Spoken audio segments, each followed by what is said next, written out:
Tras un retraso de 10 horas en la agenda del Congreso, el 15 de enero de 2024, Bernardo Arévalo y Karin Herrera asumieron sus cargos como presidente y vicepresidenta de la República. El acto en el Centro Cultural Miguel Ángel Asturias fue presenciado por cuerpo diplomático y funcionarios nacionales, aunque el expresidente Alejandro Yamatei no acudió y entregó el cargo por medio de una carta.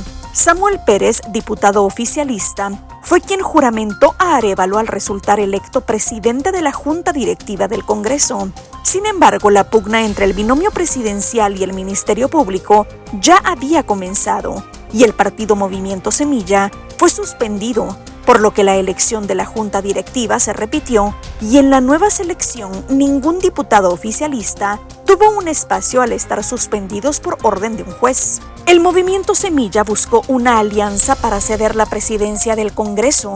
La apuesta fue el diputado Neri Ramos del Bloque Azul, exdirector de la Policía Nacional Civil, quien incluso consiguió la reelección para el siguiente periodo. Otro cambio importante se dio en el Poder Judicial, que no renovaba a tiempo desde el 2019. El Congreso eligió y juramentó a los nuevos magistrados debido a que las comisiones de postulación entregaron la lista de candidatos a tiempo. El proceso de renovación de las Cortes Suprema de Justicia y Apelaciones se dio en medio de dudas, pues había temores sobre que una prolongación del Poder Judicial se repitiera. El cambio en el Poder Judicial no se daba desde que asumieron las Cortes del 2014. Algunos integrantes del Colegio de Abogados y Magistrados buscaban dilatar el proceso al no ponerse de acuerdo con las sedes, y fue necesaria una orden constitucional para que tomaran una decisión. Los nuevos magistrados no lograban ponerse de acuerdo para la elección de su primer presidente y necesitaron de otra orden judicial que les fijó un plazo para hacerlo.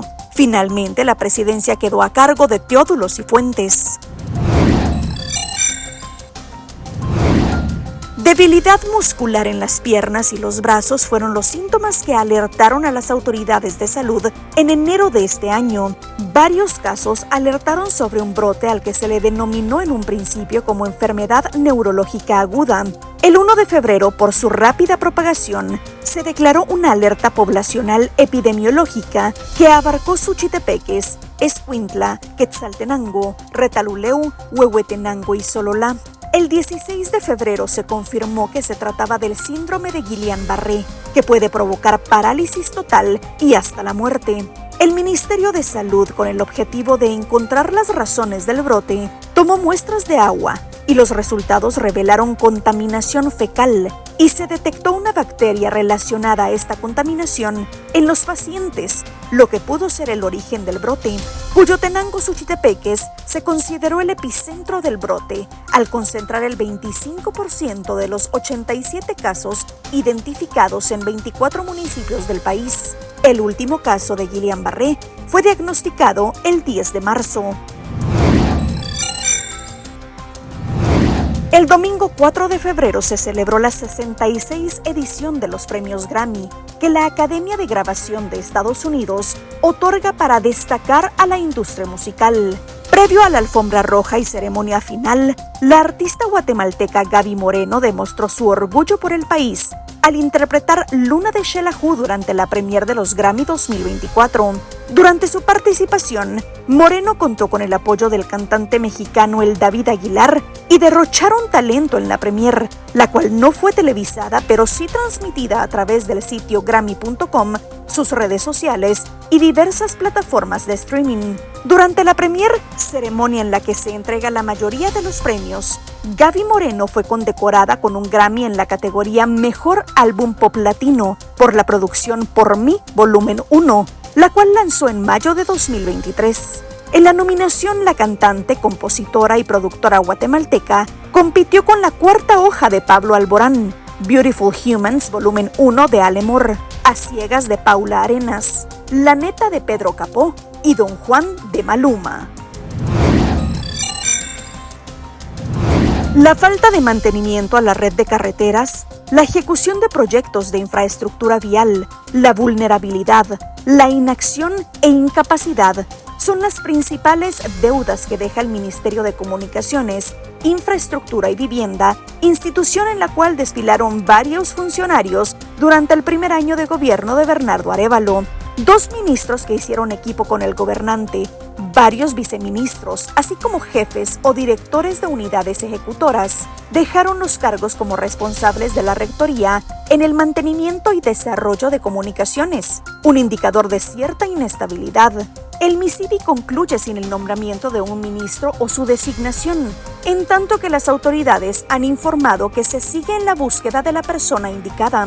La crisis en ese ministerio se ha trasladado a los agentes económicos y usuarios, quienes no perciben mejoras en el sistema carretero y demandan una urgente transformación. 2 eventos causados por las lluvias marcaron una crisis. El primero, el 13 de junio, cuando se registró un socavón en el kilómetro 44 de la autopista Palín-Escuintla, y el 22 de octubre hubo daños en la infraestructura del puente Nahualate, por lo que fue necesario cerrar el paso de vehículos por varios días. Estas interrupciones causaron pérdidas en actividades productivas, algunas cuantificadas. Por ejemplo, la Cámara del Agro calculó 148 millones de quetzales en pérdidas e impactos por el hundimiento en el kilómetro 44, mientras que la Comisión de Vestuario y Textiles estimó pérdidas promedio de $550,000, o sea, unos 3.8 millones de quetzales, y cerca del 90% de empresas reportó inconvenientes.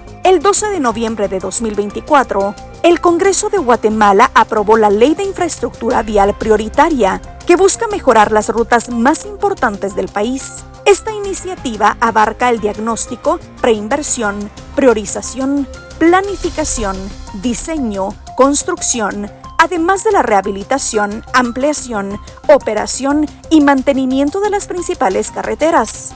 El anillo regional será clave para mejorar la conectividad y el flujo de vehículos en las rutas más transitadas del país.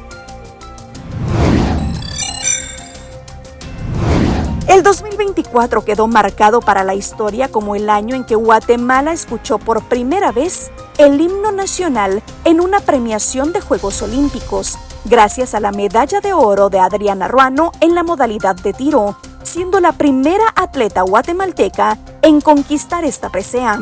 Fue el 31 de julio que Ruano unió a un país al mostrar su puntería en el polígono del centro de tiro, al concluir la final con 45 aciertos de 50 platos.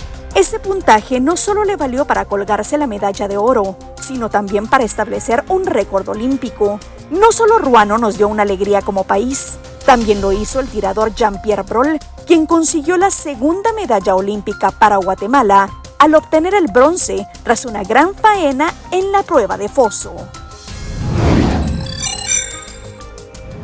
La Superintendencia de Administración Tributaria dio a conocer que detectó una estructura de defraudación tributaria con participación de cientos de empresas. El caso fue denominado como B410. En total, estas empresas habrían facturado 6.400 millones de quetzales en el plazo investigado de 2021 a 2023, incluyendo ventas de bienes y servicios a entidades del Estado, como el organismo ejecutivo, entes autónomos y descentralizados, incluidas varias municipalidades. Sin embargo, de impuestos solo pagaron 26.9 millones. Se estima que la defraudación llega a 300 millones de quetzales según los casos documentados a la fecha, pero podría sumar otros 800 millones, ya que la investigación continúa.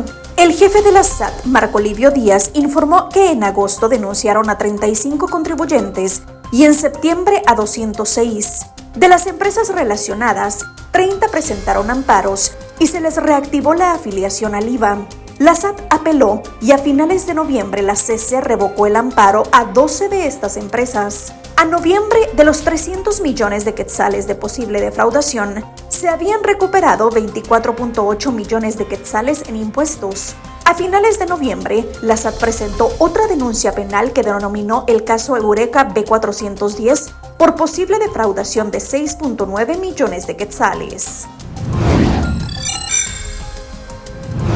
El 2024 fue un año preocupante para los científicos debido a que la meteorología mundial alcanzó niveles récord de calor y como consecuencia se registraron varios episodios y tragedias relacionadas con el clima extremo. La temperatura promedio superó los 1.60 grados Celsius por encima de los niveles preindustriales. Los mares también rompieron récords de calor, lo cual ha fortalecido sistemas de huracanes y puesto en riesgo a la vida marina. El 2024 fue golpeado por potentes ciclones en el continente americano, como el huracán Beryl en julio que azotó México y Estados Unidos, o la tormenta Sara que dejó a miles de damnificados en Centroamérica. Por el lado europeo, la llamada Dana en Valencia, España, dejó más de 200 muertos. A este grave repunte en las temperaturas y emergencias se une la indiferencia de muchos países. La COP29, celebrada en noviembre, dejó pocos resultados, principalmente en el financiamiento adecuado para frenar el cambio climático y atender los desastres causados por este a escala global. Los efectos nacionales del cambio climático pudieron sentirse en distintos eventos ocurridos a lo largo del 2024, aunque siempre habrá discusión sobre si estos son los esperados y propios de una época, o bien si son consecuencia del calentamiento global. Por ejemplo, Petén sufrió los embates de las altas temperaturas y parte de la reserva boscosa fue pasto de las llamas. La lluvia, por aparte, causó daños significativos en todo el país. Por ejemplo, en Palín-Escuintla, donde varios municipios se inundaron. El impacto de la tormenta Sara también golpeó San José, Escuintla, y en el volcán de Agua, las altas temperaturas causaron fuegos que duraron varios días. Las elecciones de Estados Unidos acapararon la atención del mundo después de una contienda que en poco tiempo registró la retirada del demócrata Joe Biden, quien fue relevado por Kamala Harris, y al menos 2 intentos de asesinato contra el republicano Donald Trump. Este vuelve a la Casa Blanca revestido de superpoderes. El republicano no únicamente ganó la elección popular, sino que su partido logró la mayoría en el Senado y en la Cámara de Representantes, así como varias gubernaturas. Trump había sido hallado culpable de soborno en mayo por un tribunal en uno de al menos 4 procesos que enfrentaba con la justicia. Sin embargo, en julio la Corte Suprema le otorgó amplia inmunidad, lo que le valió la desestimación de sus casos en noviembre. La elección de Trump ha causado incertidumbre a escalas regional y mundial. En el hemisferio occidental, el mayor impacto se percibirá en la migración, después de que el republicano prometió deportaciones masivas. Declarado escéptico del calentamiento global, con advertencias para la OTAN y con una cercana amistad con el presidente ruso, analistas pronostican para Trump un panorama tumultuoso. Este año, el orbe se dividió en 2 grandes ejes de poder político, económico y militar en medio de tensiones. Por un lado, Estados Unidos y sus aliados occidentales, agrupados en la OTAN, y por el otro, Rusia y China, que son secundadas por Irán y otros países, lo cual vuelve inevitable pensar que pareciéramos estar encaminados hacia una pugna económica en un escenario similar al de la Guerra Fría. En febrero de 2024 se cumplieron 2 años de la invasión rusa a Ucrania y en octubre último, 1 año de la incursión de Hamas en Israel, 2 conflictos sin visos de acabar y que han sacudido la geopolítica y dividido profundamente los países. La coyuntura política en Latinoamérica no escapa de la polarización ni de división regional. Políticamente pareciera haber un giro hacia la izquierda. La asunción de Nayib Bukele en El Salvador de un polémico segundo mandato y la investidura de Claudia Sheinbaum en México en octubre marcan una tendencia hacia el acaparamiento estatal.